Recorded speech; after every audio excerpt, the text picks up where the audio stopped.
Good evening, everyone. Once again, I'll welcome you all for today's bootcamp on BM model-based design for single-cell BMS measurement, modeling, and control. This is Vinayaka. I work as a marketing head at Decibels Lab, and today our host will be Shreyas P, who is our BMS software developer at Decibels Lab. Shreyas, over to you. Thank you, Vinayak. Good evening, everyone. Thanks. Thank you for joining today's webinar. In today's webinar, we are going to discuss more about battery management system. So we are specifically focusing on single cell BMS. So in this section, we'll be going through the practical concepts such as how BMS reads the value and other things. So these are the contents which we'll be discussing. So in today's section, we'll be getting to know about the BMS. So what is the BMS and how BMS reads the values, like basically like by using an ADC method and model based design approach, and how single cell BMS function logic works.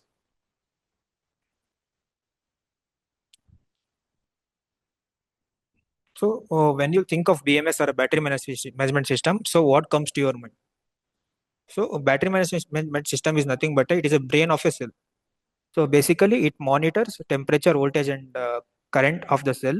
And like basically, a cell is a dumb cell. Cell won't be having any like any limitations. Like example, certain cell manufacturer will be giving a cell over voltage and under voltage. If we go above over voltage, cell will allow. Like example, if I try to charge a cell above 4.2 volts, cell will allow me to charge. If I'll go below for cell to discharge below 2.75 volts, it will allow me to discharge.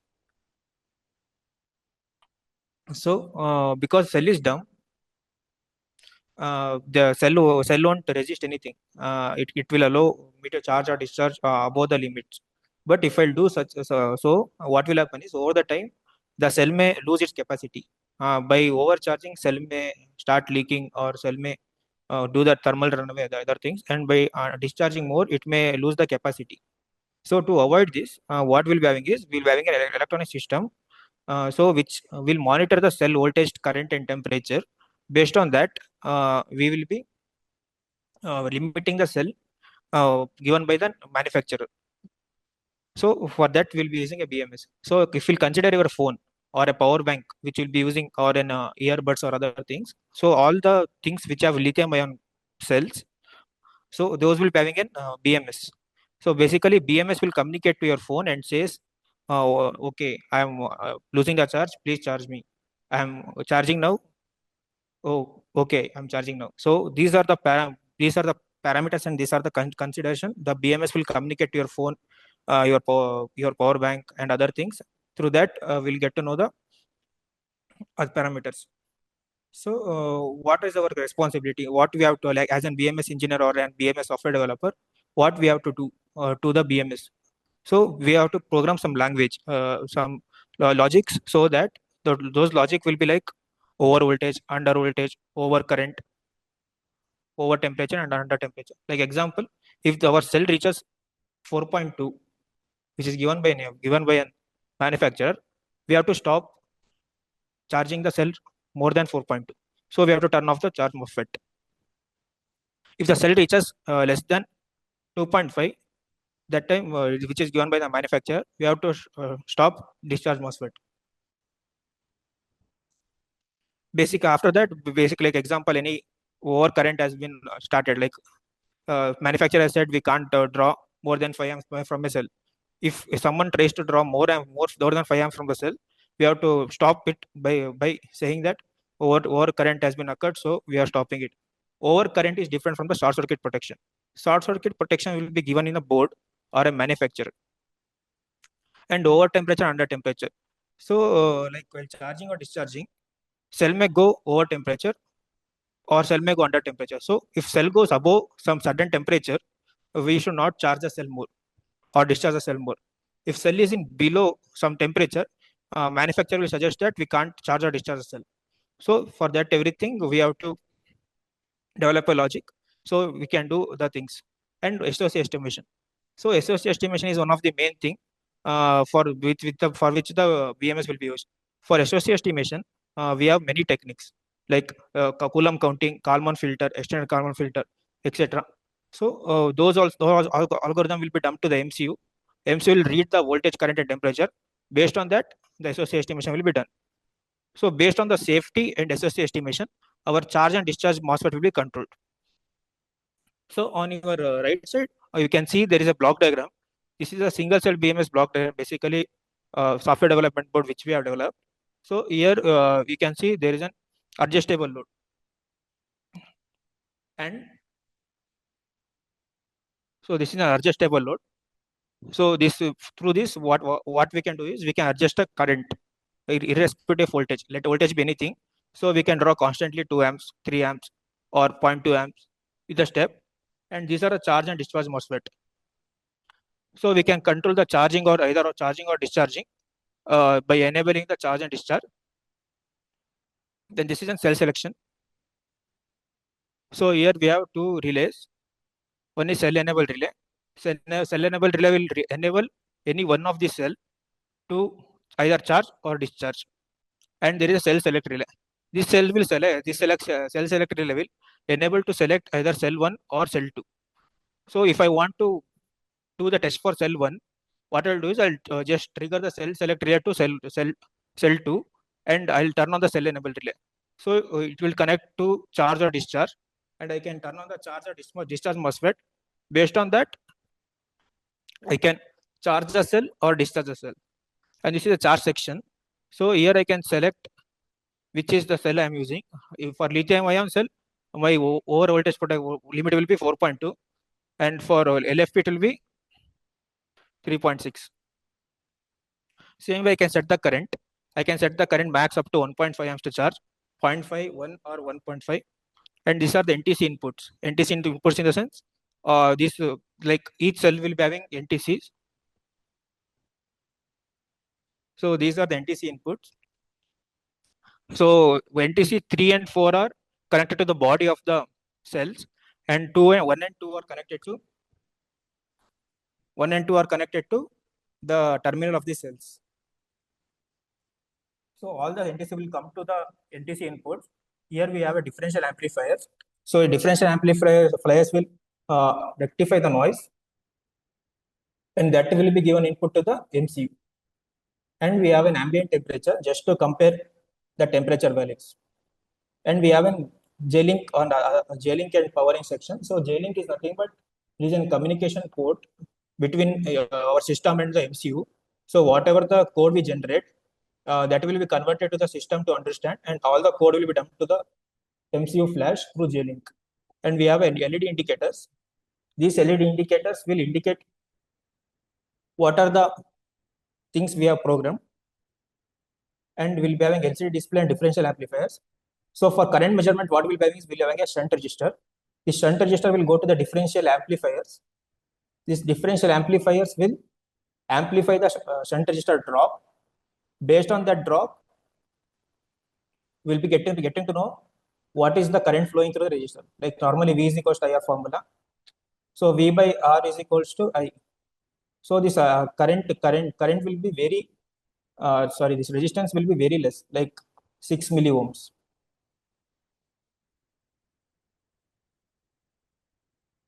So through this we'll be measuring the current. So this is just an overview of whatever the hardware which we are using.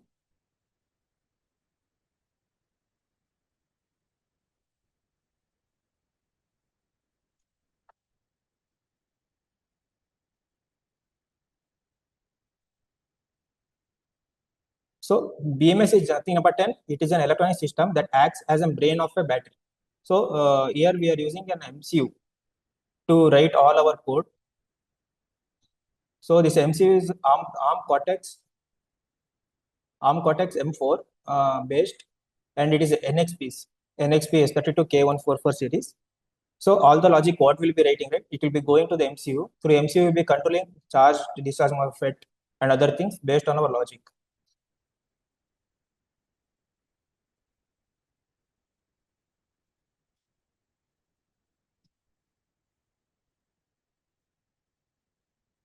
So one question might come to your mind.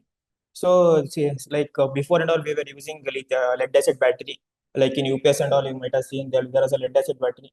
In lead acid battery, we were not using any BMS. But when it comes to lithium ion battery, the BMS concept started. So this is a graph which is showing the voltage versus capacity curve. So basically, the blue line, what you see, right? The blue line is nothing but it is an voltage of the LFP cell, nothing but an lithium ion cell. So as you see, the voltage at around 12, it is around 12, it was 0 percent SOC. So as voltage increases, the SOC has been increasing. So around from 20 to 80%, there is a flat region. There is not much change in the voltage. But if you see the lead acid, so lead acid is linear in nature. So by knowing the voltage, I can predict the SOC. So this is one of the main reason to predict the SOC of the battery. We are using a BMS.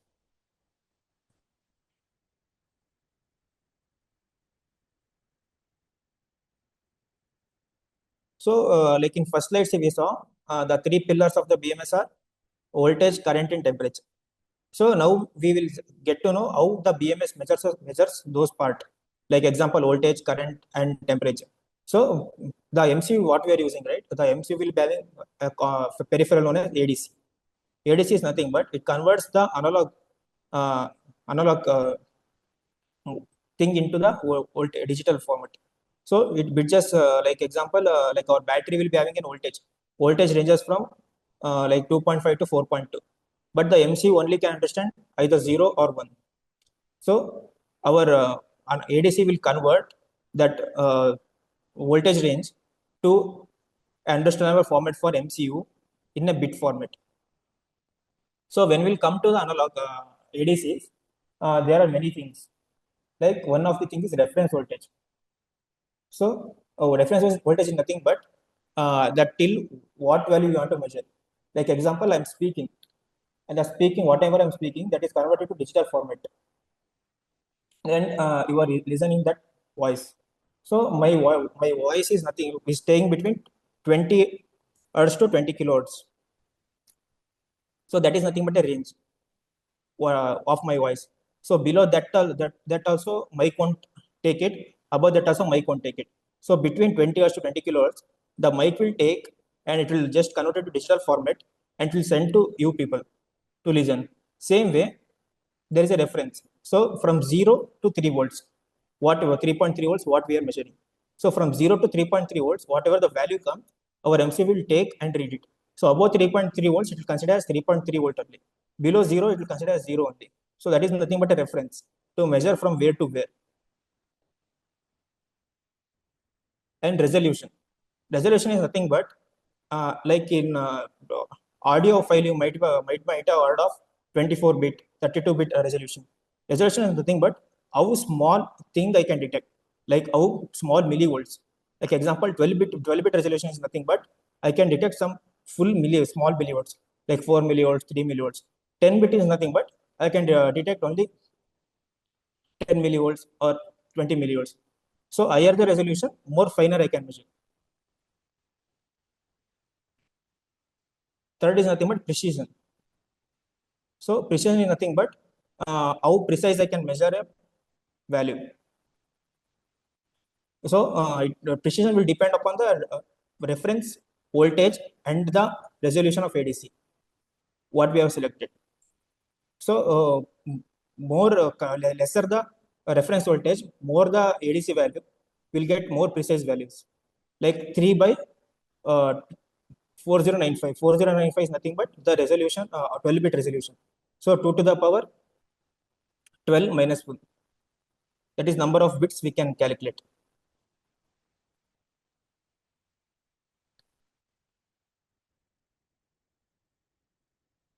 So for BMS, what we'll do is we'll be doing a plant model. Plant model is nothing but we'll be just replicating an hardware to to simulate it, and we'll be just representing the hardware part in the simulation. So what we can do is I'll just share one of the plant model to read the voltage.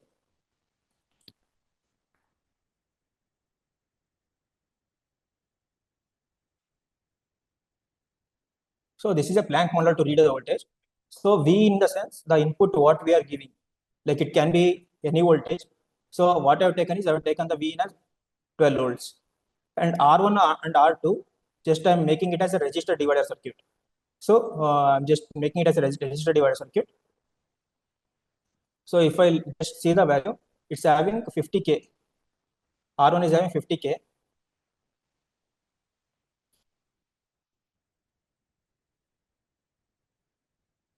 and R2 is having 10k.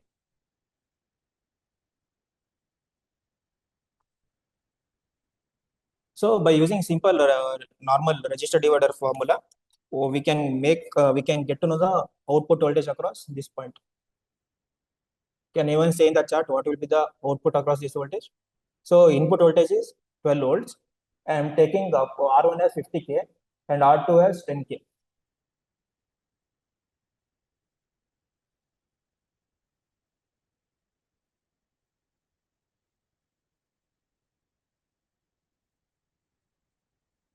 So what will be the voltage across this point? Anyone can type in the chart.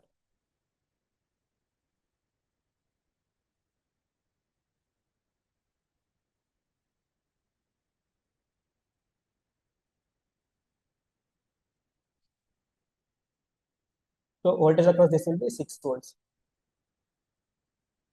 Is this correct? Yeah, answer is 2 correct.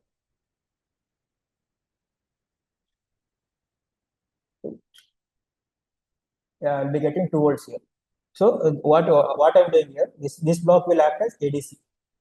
Whatever the ADC, whatever that this block will act as ADC. So this is the reference voltage what I'm taking, and this is the resolution what I'm taking. So this voltage will go here, and this will act as MCU, and this is the output where I have to write in the code. This part is where I have to write in the code.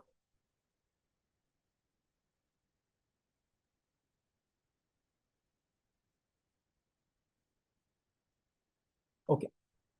So the main thing of doing the voltage divider circuit is nothing but to keep my voltage less than the reference voltage. Like example, I'm getting 12 means I have to make voltage divider circuit such a way that the input voltage with whatever I'm giving to the MCU should be less than the reference voltage. So I'm using a voltage divider. If it is more than the reference voltage, this will be taken as 4095 value. 4095 is nothing but 3 volts.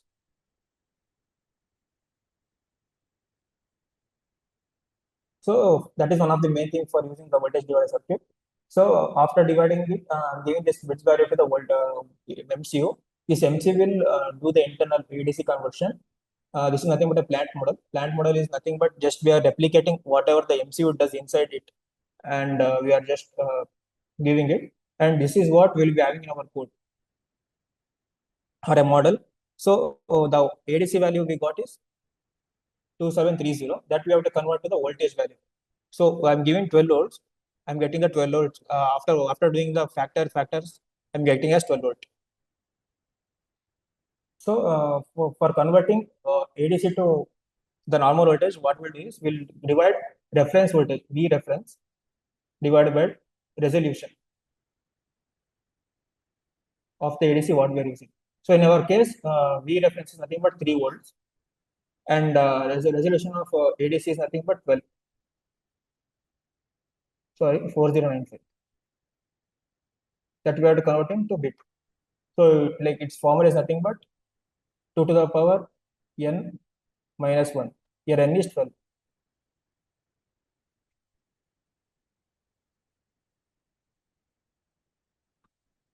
And the factor, here we are giving the factor as 6. Like we'll get the factor as 6.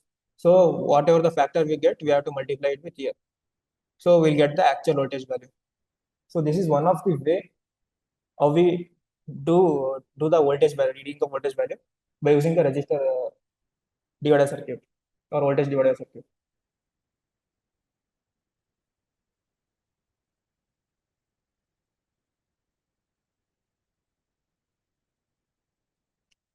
So here what I'm doing is just I'm converting the voltage value to the analog value. So I can replicate this as an MCU.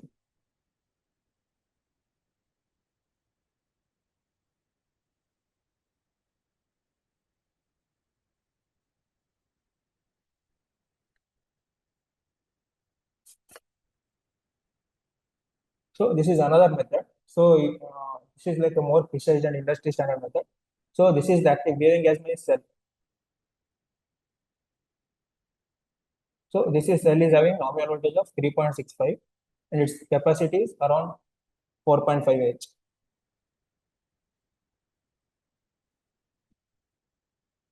So this is shunt resistor. Shunt resistor is nothing but a resistor which will use for measuring the current.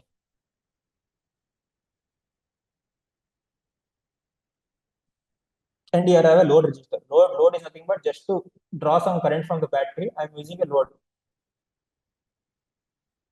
And this is an differential amplifier. Whatever I'm getting the data, like whatever the cell voltage I'm getting there, that I'm reducing it to 0.5 gain because cell voltage can go up to 4.2, but our reference voltage is 3 volts. So we can't go above 3 volts.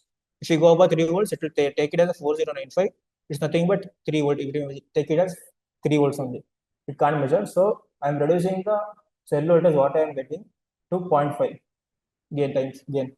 Example, if I get 4.2, I'll be reading it as 2.1. And I have to multiply in my code such a way that I should get the actual voltage value. Now comes the current reading part. So, like normally we know formula V is equals to it's like Ohm's law. So the shunt resistance is nothing but it's a very low resistance value. So we'll be doing V by R is equals to I. For simple calculation, I've taken it as 1 ohms. So whatever the drop will be across the shunt resistor, if you read the voltage, this is an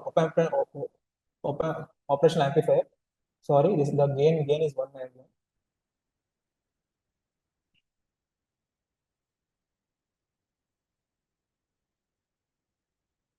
So whatever the voltage drop will be across the resistor, if I read that and if I compare, that will be the current flowing through the circuit.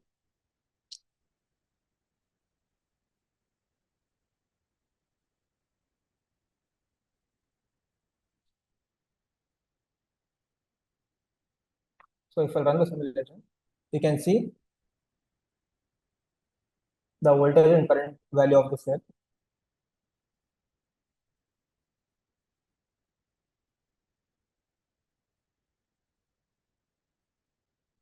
So this is the voltage and this is the current flowing through the load resistor. Now what I'll do is I'll try to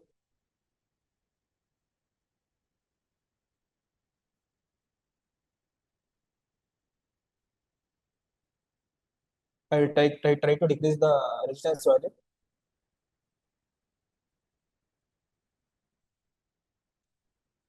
to 3.7 ohms, and we can see there will be a rising current. So now the current is about 0.6 amps. So after reducing, let us see what will be the current. So current has been increased for 0.8335 amps.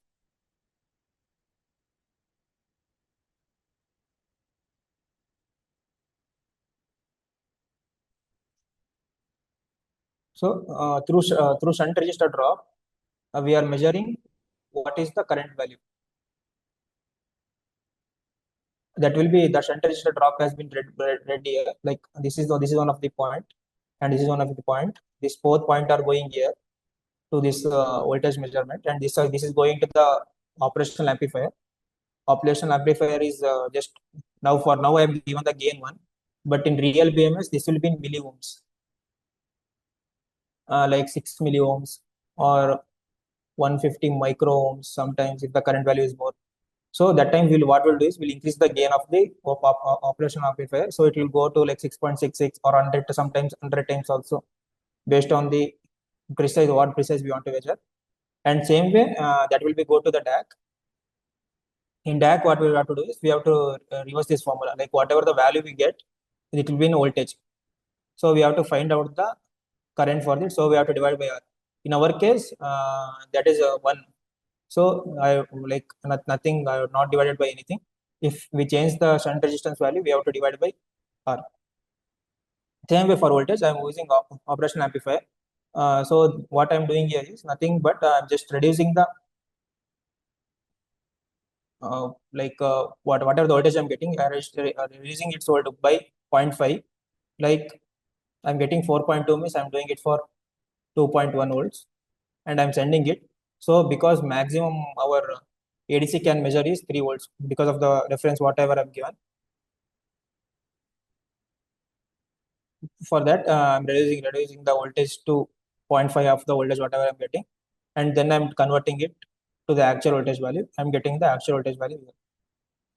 So this is how the BMS measures current and voltage across the cell.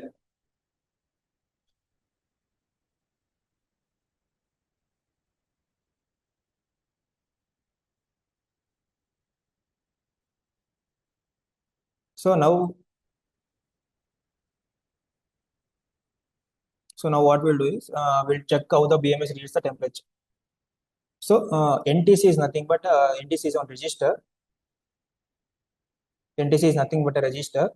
That register value decrease when the temperature increases. When the temperature of the surrounding increases or ambient increases, that time the resistance value will get decreased. So when the resistance value will get decreased, the drop across the resistor will get also decreased.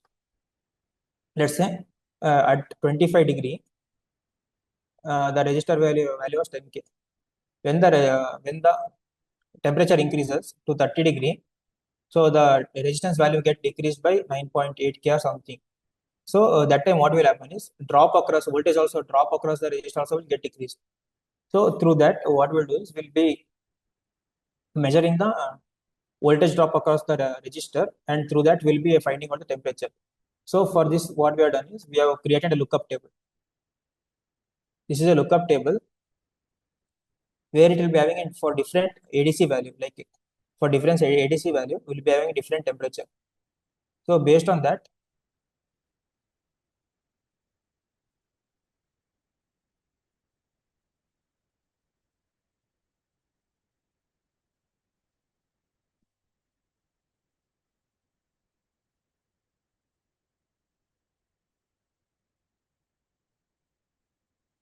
so for based on that, like example, if the temperature is -40, I'll be getting ADC value near to the 4000.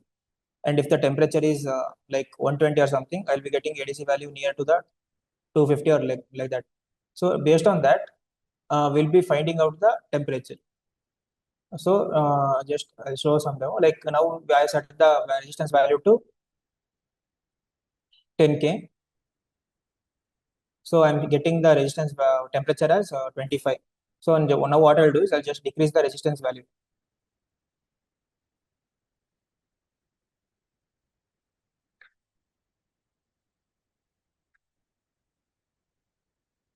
And if I'll run, the temperature will be slightly increased.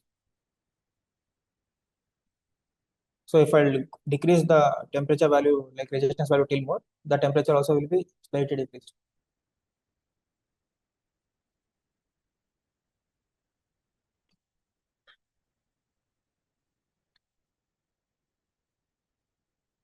Now you can see the temperature has been slightly increased. Now if I increase the resistance value like 15K, you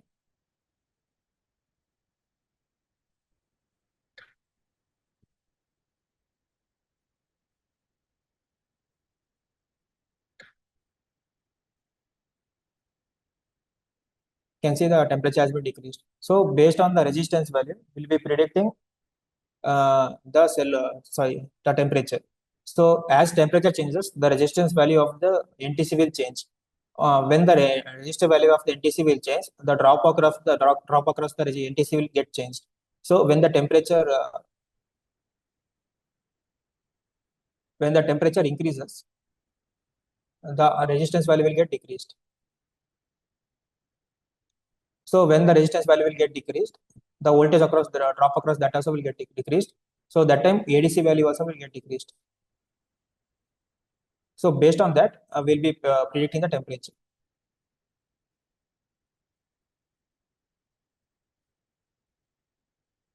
So the NTC will be having a beta value. Beta value is nothing but how fast the NTC like temperature changes will affect the NTC. Like if the temperature increases, how fast the temperature across the like how fast that resistance value changes. Like example, now the temperature is 25. Next the temperature will become 30. So how fast the resistance value across the NTC will change like that. That is another beta value. So for the NTC, what we are using that is having a beta value of 3950.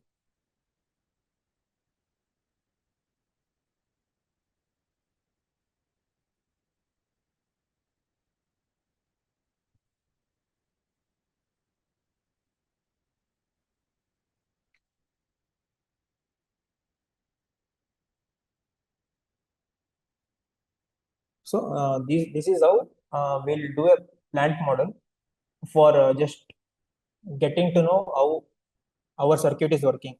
The circuit whatever we used in our BMS, right? How the circuits are working. For that, we'll do a plant model and we'll just simulate all the values and we'll just check out all the values, whatever the values are coming are working properly or not, just to check it once.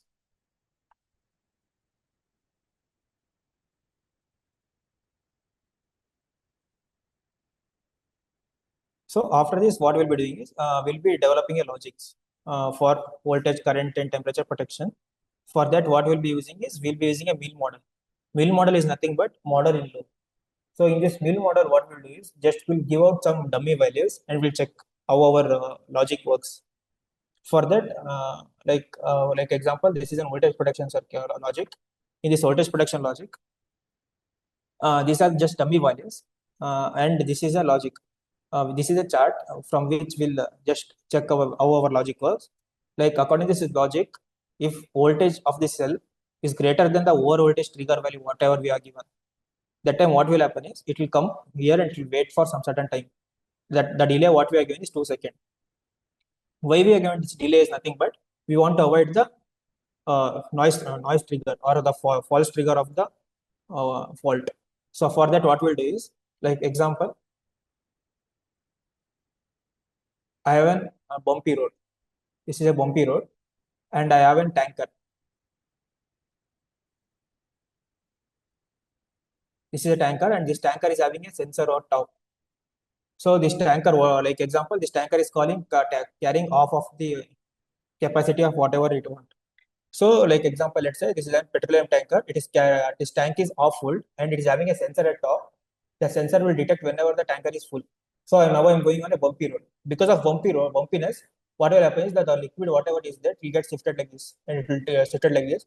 Because of that, the sensor will get triggered falsely. So we like because of that sensor will get triggered falsely, but we have to avoid this false. So what we'll do is we'll keep a timer. If the sensor is active for 5 seconds or 2 seconds, depending on the bumpiness of the road, at that time, example, sensor is active for 5 seconds, that time we'll get to know that tanker is full, or else it was a false trigger. Same way we are doing here. Same way we are doing here. What we are doing is we are checking whether the voltage is greater than the trigger voltage, whatever we have set. If that is greater, and then we'll wait for 2 seconds. If whether that voltage is the whatever the value we got, that is due to the noise or actual value. If it is actual value only, we'll trigger the fault. If it is due to the noise, what we'll do is we'll go back and we'll say it was like it was due to the noise. Same way we are doing for release. So we'll be setting a release voltage. Like example, it has been triggered. Then we have to release the fault. When we have to release the fault, when the cell voltage becomes less than or equal to the release voltage. That time also what we are doing is we are checking for a noise. If this voltage value, whatever we got, it is real or due to the noise. If it is due to the noise, we are just keeping the fault, or else we are clearing the fault. So now what I'll do is I'll just set the cell voltage as 4.2.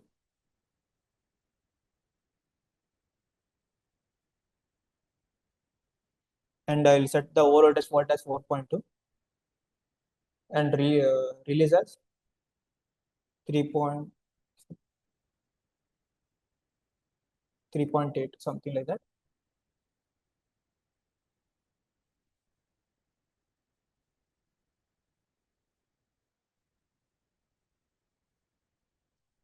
Now what will happen is, because my trigger voltage is same as the cell voltage, so I get the fault. Now what I'll do is I'll just decrease the cell voltage to 3.8. So the fault has been become 0. Now what I'll do is I'll just add a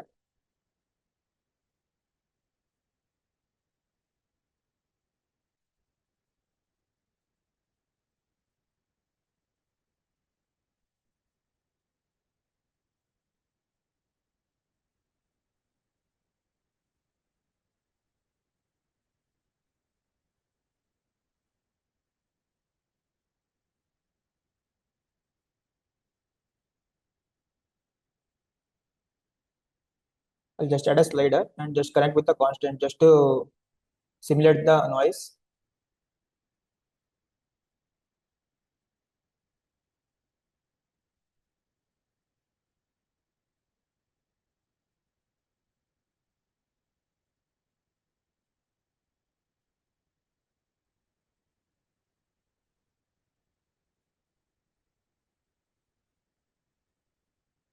Now what I'll do is just simulate the noise. So if I'll just change the value, like if I'm changing the value very fast, it is not getting triggered. If I'll keep it on the same time, it is getting triggered. So just what I'm doing is I'm just simulating the noise over here.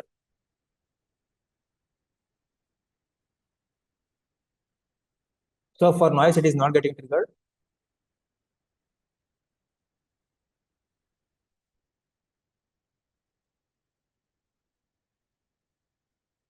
Like like if you see, for noise, it is not getting triggered. But whenever I keep on the 4.2, it is getting triggered. So this was our main objective of the logic. It should detect the difference between the noise and the real value. So these are the mill models. Like we'll do the model in loop and just we'll check how all the logics or whatever we have developed it will work. These are the plant models. In this plant model, we'll get to know the voltage of cell voltage, like charge, cell voltage, and other things. So just we can just discharge the cell and can say if the current goes more than uh, zero point 0.8 or zero point 0.9. That time we should turn off the charge FET or discharge FET, and we'll develop a model, complete model based on it. So now what we'll do is just we'll look onto the hardware and just we'll give the overview of the hardware. How our the single cell BMS is done in pill model. Pill model is nothing but process in loop. The code or the program will be running on the BMS, but what we'll be doing is we'll be doing a pill model to control the parameters like FET and other things from our through UART cable from our PC.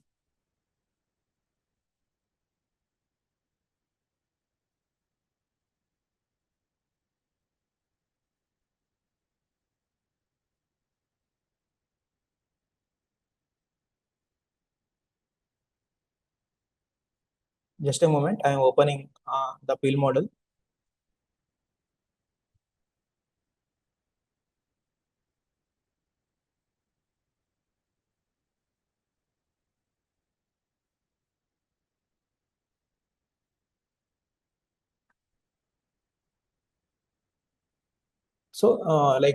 These are the pill models which will come under the experiments for the master course students.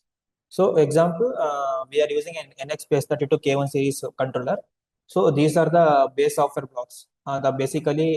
These blocks will be having all the things of the MCU. Like example, this is having what is the MCU we are using and what is the pin number of the MCU. Those things. And these are the ADCs, which we are using to measure the cell and current and temperature. And these are the communication blocks, which we are using to communicate between the display, our system, and other things. This is the CAN, one of the protocol.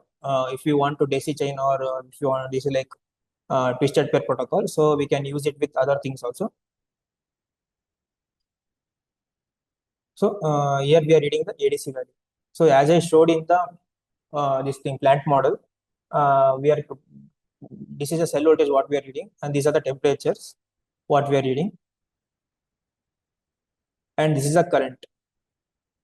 So here we are using 6 milli ohms of resistance value, and we are doing the gain of 6.66. So we are using this formula to convert, and we have different sensor for charge and discharge. So we are combining both, and if the discharge current is greater than charge current, that time we are sending it normally, yeah, with adding the minus one as gain. If the charge current is greater than discharge current, we are just sending it like that only without adding any gain. And these are the logics like normally to control the BMS. And these are the protection logic which I was speaking about. So this is like pill model. So here the mill model, whatever we done, right, it will be sitting here.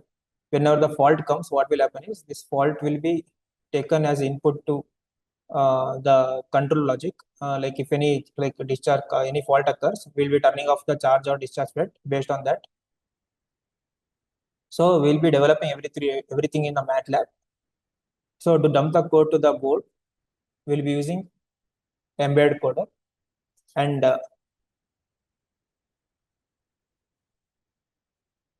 in other screen, I think you will be able to see the hardware.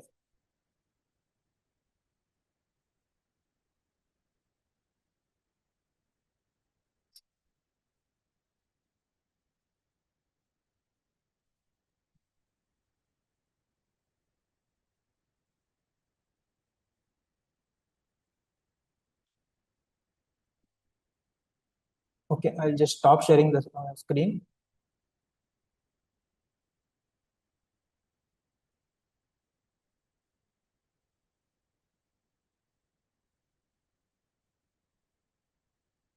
Are you able to see the other BMS board screen?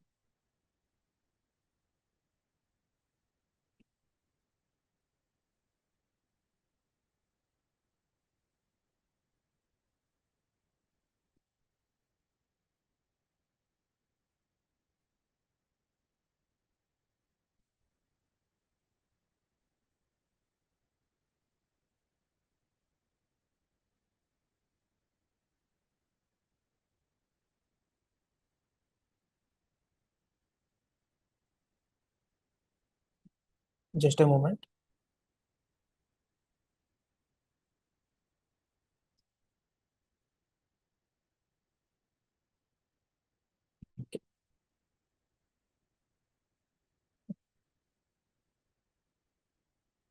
Okay, this will be the BMS board, which we'll be using. So in this BMS board, this is are you able to see the thing what I'm pointing? This will be the MCU, and this will be the inputs of the NTC, and this is the ambient temperature what we are using, and this is a J-Link which I was saying. So this is we are using an J-Link emulator. So whatever the USB protocol will be, right, that will be converted to J-Link. That J-Link will act as both as debugger and program flasher. So for currently what we are doing is we are using it for flashing the code to the MCU. So it will communicate to the MCU, and it will just flash the code to the MCU. We can use it as debugger also, but mainly for this our application we are using it as flash. And these are the like this is a power switch, and this we are taking adapter to power the BMS, and these are the probing points. These are just probing points where we can probe and check whether what are the values we are getting it properly or not. So this is the probing point of the shunt resistor, and here also there are some probing points. So this is the probing points for terminal temperature. We are using SMT based terminal temperature with thermal bits. So we'll get to know the temperature of the cell terminal, and these are the probing points for the cell, and this is the probing points for the uh, NTC of the body cell body. Same way we have a relay over here, which I said at starting. This is a cell select relay, and this is a cell enabled relay. And these are the MOSFET. These MOSFETs are hardwarely configured for 3.4 amps as short circuit, and we can control them through the MCU. And this is a constant current load what we are using here. Basically load will consume the current irrespective of voltage, like whatever we give. And these are the selection switch. Just we are using 4 bits in the step of 0.2. like 0.2, 0.4, 0.8, 1.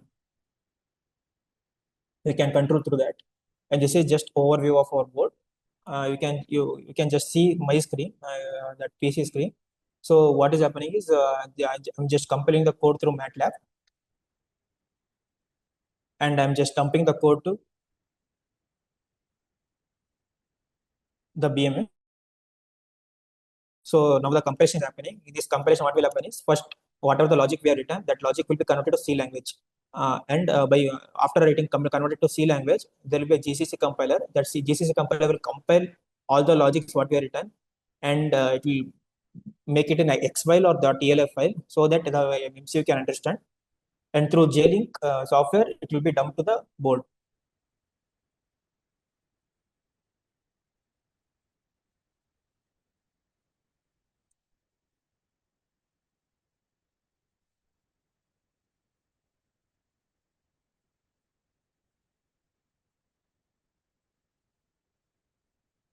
So now the compilation has been happened. So now what is happening is it is building the code blocks.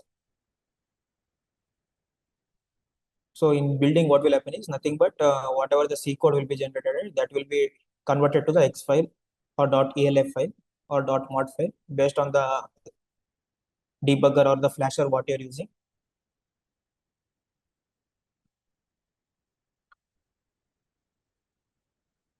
At bottom of the bottom of the window, you can see what are the things are getting happened.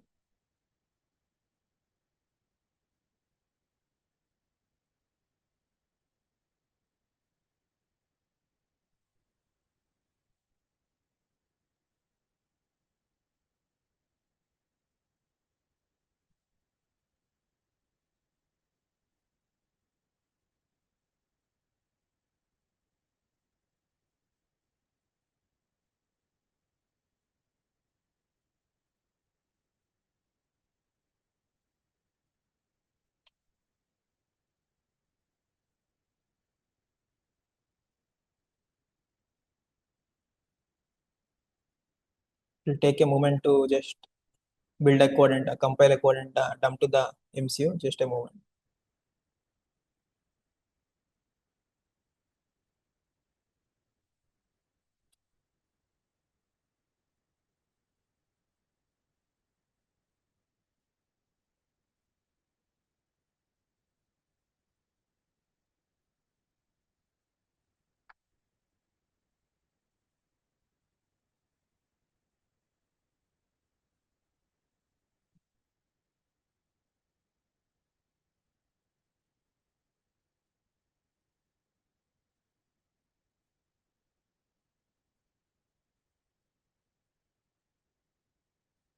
Till that time, I can just answer your doubts. I'll just come to chart.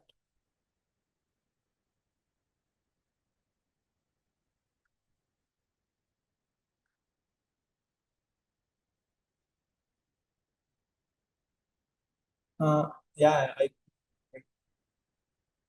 JLink is used for both debugging and flashing the code. Basically, JLink will be used by ARM processors to flash the code to the ARM processor. So it will be ARM processor. We can flash the code to the SRAM, either to the flash of the MCU. So when debugging will happen, when the code whatever will dump is will go to the SRAM, if you flash it direct to the flash of the MCU, that time we can't do the debugging through JLink. What is 2 volts? 2 volts. Okay, okay. That register divider circuit. Okay. What is multiply? Okay, I'll come back to the questions. So now what has happened is the code has been generated and the code has been dumped to the MCU.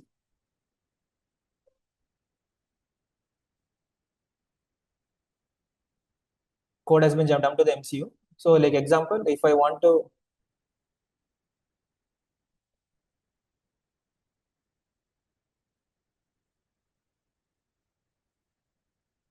just a moment. Okay. So like just I want to see what this part of code is there. Just what I can do is I can click on that and I can navigate to the code. So this is the part of code, whatever we are done with the chart like here.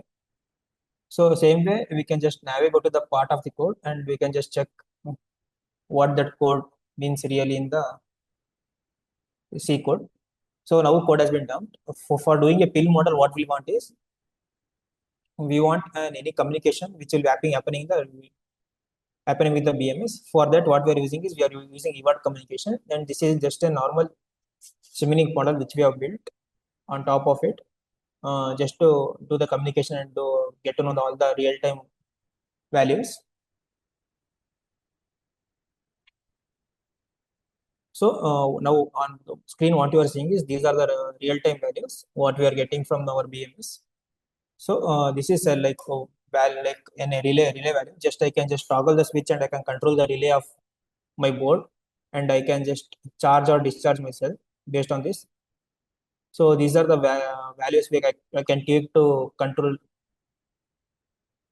the charge and discharge voltage.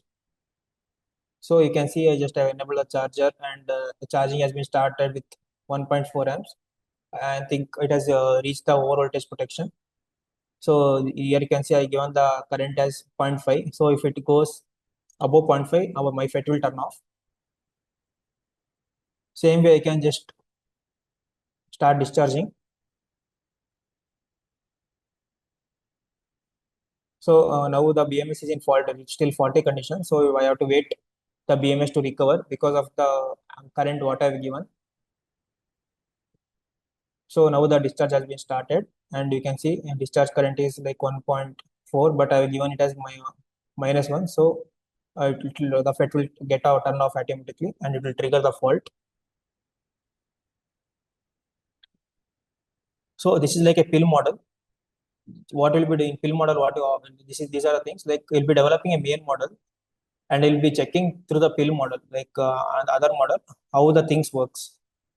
Like the things what you developed in plant model, what you developed in mill model, I will be combining those with the real BMS over in this part, and we'll be just checking our logic works and whether it is suitable to put it in the real BMS. And like for SOC estimation,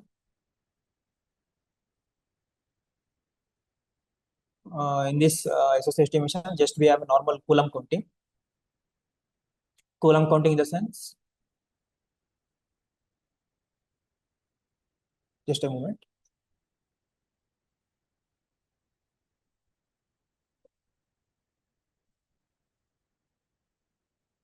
Coulomb sound sense, it's like in just normal words, I'll just explain. I have a cell. The cell is having 1 Ah. So now what I'll do is I'll discharge a cell for 1 amp to 1 hour. That time what will happen is the cell will get completely exhausted. So this is what we are doing as in Coulomb counting. What I'm doing is I'm getting a current. I'm convert. This is nothing but I'm doing a sampling rate of 0.1. So I'm converting it to amps from 3,600 coulombs is nothing but equal to 1 Ah. So I'm converting it to the amps from coulombs, and after that what I'm doing is I'm dividing by capacity. So normal SOC formula is nothing but SOC is equals to SOC at initial state plus 1 by C capacity times into current with respect to time. So this is the capacity. What I'm doing is this is a constant. I can just take it into the integration. So I'm taking it into the integration, dividing it with capacity, and this is a normal discrete time integrator, and this is SOC what I'm getting. So this is the initial SOC what I'm presenting here. When like example you have a bike, electric bike, whenever you turn on the key, that time what will happen is it will take the reference from the SOC lookup table and OCU SOC lookup table, and from that it will calibrate. Like example, for to be more clear and more common, I'll just take an example.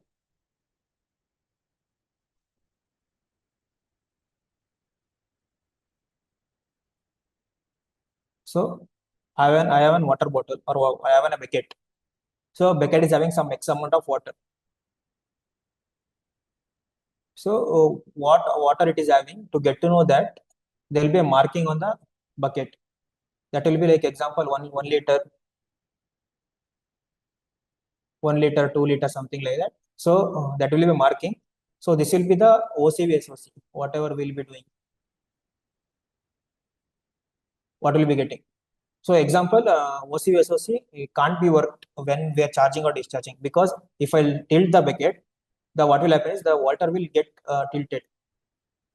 So water also will get tilted. That time what will happen is I may get it was having only 1 liter. I may get it as like 10 liters, because the marking till marking it will go like because of tilting the bucket. So I can't take it. Tilting of the bucket is nothing but charging or discharging. So we can't take the OCV at whenever we are charging or discharging. So at initial state, when the bucket is at rest or the cell is at rest, that time we'll take the OCV SOC. That will be the marking what we'll get, like starting of the vehicle. Once we start the vehicle, what we'll do is we'll get on the count of the count of the amount of liquid present in the bucket. So like 1 liter. So now what I know is 1 liter is nothing but the quantity which is present in the bucket. So I can remove 1 liter of liquid from the bucket. So for that, what we'll be doing is we'll be measuring the current in SOC. This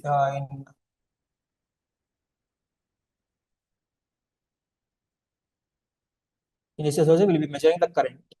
We'll be only we'll be taking the initial marking from marking on initially we'll be taking reference. After that, what we'll be doing is we'll be measuring the quantity of the water or the current. So how much quantity we remove or we will add, that will be only added. So this is how the SOC coulomb counting works. There are other things also, like other estimations also, like Karman filter and other things. We can like it is like more over. It will take like internal registers of cell and other things. So this was a just overview of the single cell BMS. So like for developing this and testing it out, it will take it can't be done in 1 or 2 months. It will be taking more than long time.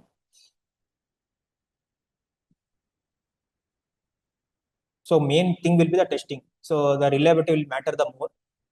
So this is how it works. And key takeaways of these sections will be like accurate sensing is the foundation of BMS safety. Like example, the ADC value whatever I'm measuring, it is not accurate, or it is having lot amount of noise.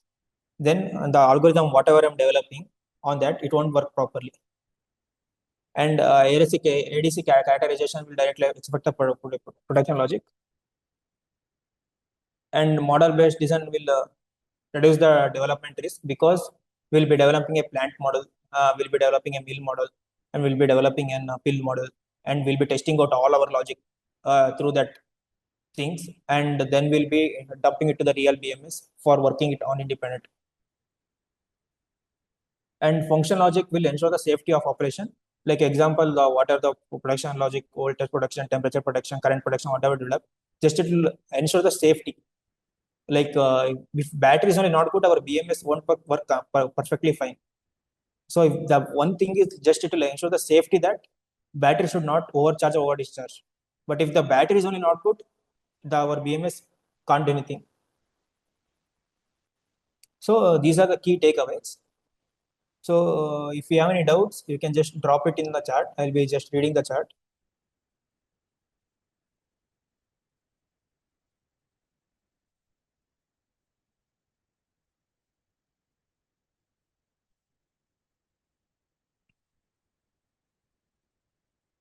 What will be the model based approach?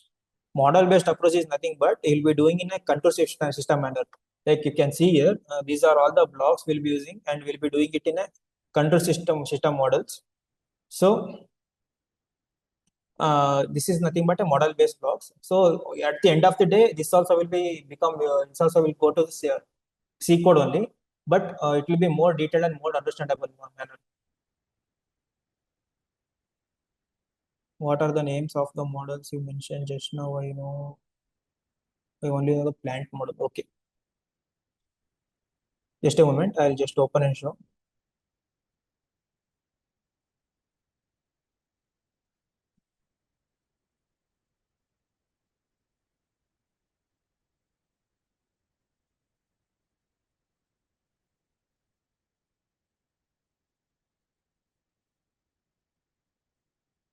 So this is one of the wheel model. Mill model in the sense, what we'll be doing is we'll be doing our logic in the state flow and we'll be just giving the dummy values and we'll be checking out our logic works. So this is nothing but a mill model, model in loop.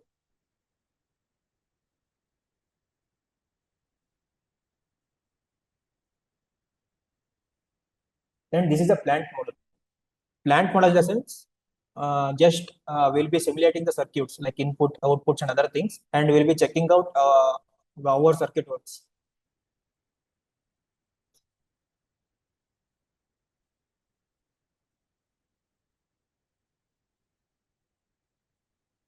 What will happen is in single cell BMS, there won't be any concept of balancing and unbalancing because we only will be having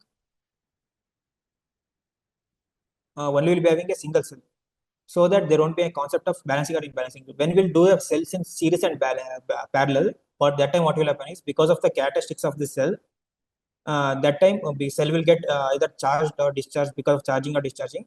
Some cell will get charged completely fast other compared to other cells. So that time the imbalance will occur.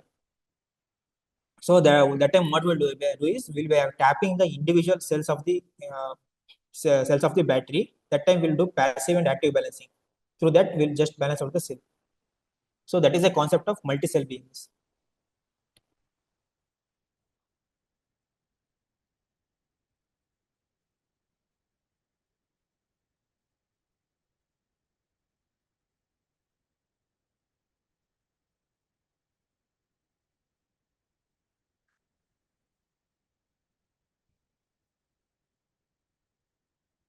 Okay, I think someone had asked why 6.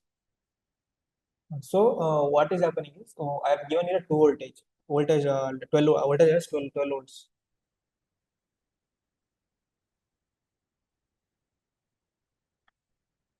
I have given you a voltage as 12 volts.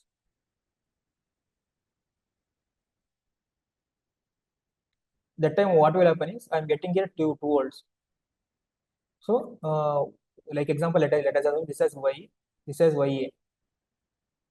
Sorry, VA.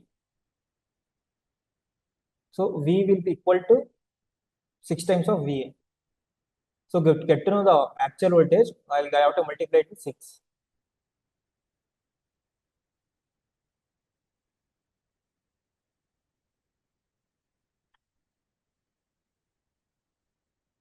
So benefits of model-based approach. Model-based approach will be more visual, like will be doing what you think. It won't be like writing the code or something else. It will be doing what you think, and there is a known as V cycle. In industry standards, there will be known as V cycle. V cycle in the sense, first we'll bring out the concepts, what we think. Like example, this is a Planck model. This Planck model will act as the MCU, whatever we do, and these are circuits which we'll be using for our BMS hardware building. So first we'll simulate everything and we'll verify everything. Then we'll go for building the BMS. So once everything is verified and we'll go for BMS, that time what will happen is we'll be having more control for tuning our hardware or tuning our algorithm and everything, and it will be more reliable compared to other way of approach. And it will be like in and out process. Everything will be done in control system or state flow, right? So it will be like in and out process.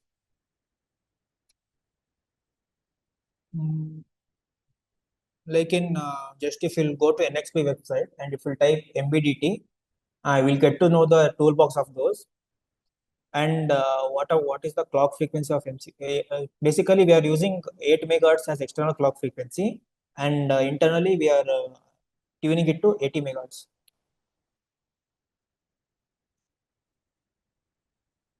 Ashish, our questions over? Yeah, I think so. Like no one is asked any other questions. Sure. Then I think it's already time now. So Yes. thank you everyone. Thank you for joining in for today's session. I have shared the link for the certificates and for our master course. During in that master course only we will be using all these equipments which we showed today, and we have other multi-cell BMS and other 5,000 square feet of lab we have. There we have multiple equipments to learn about the BMSs and cells and everything. You can explore. I have shared the link. I'll be sharing the link once again, and I have shared the link for certificate. Please log into that, check the link, and enroll for the course and complete. There are 2 chapters. You just have to click the buttons. It will complete, and your certificate will be generated. And Shreyas, thank you for today's session. Yeah, And thank you, thank you. thank I you. hope this section was useful for you guys.